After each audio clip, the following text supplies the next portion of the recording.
So the main scope of this building was to upgrade the structural aspects of it, while also restoring the heritage aspects of the building as well, because both were equally as important, you know. When we first walked into the building, me and Graham, we thought, how is this going to work, you know? Every single step we had to take in carefully, because the floors were all soggy.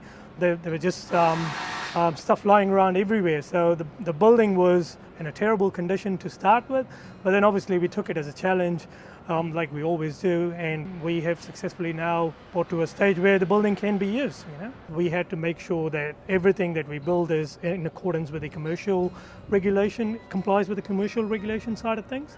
So in terms of emergency exits, in terms of alarms, security cameras, etc. When the building was built back 150 years ago, compliance was different. The regulations were all different.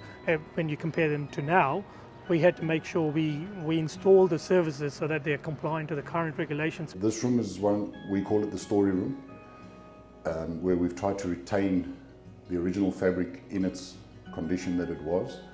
The fireplace had to be seismically reinforced for any seismic activity.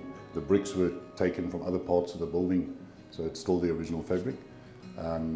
This room, the walls are the only one that's the true fabric that was here 150 years ago. The whole building was deconstructed number by number, panel by panel, numbered, stored, then brought back in and revitalized or painted over or sanded. The floors are 80% the original floors.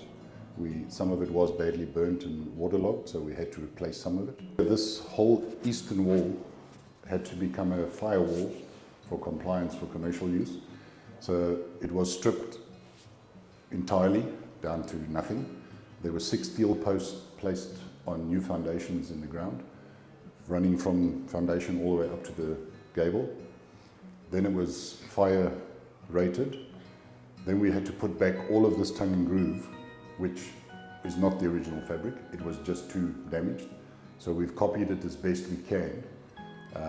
Our team duplicated that cupboard, which is what the original cupboard looked like, and I think that looks pretty old. So I think they've done a good job. The kitchen unit had to be modified, again just to meet code and everything. There's a hot water system underneath there for coffees and that, so it automatically comes up onto the sink. The rest of the building has got its own hot water cylinder for the accessible bathroom, but that's the only modern thing in this house, and the lighting obviously. The rest is all, it looks the same way it did 150 years ago.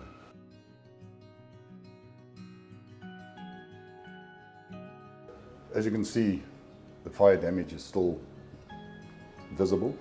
It was extremely charred, it's very hard to see. It was pitch black and it had a couple of millimeters of charcoal on it through fire damage in previous years, obviously when the place was empty.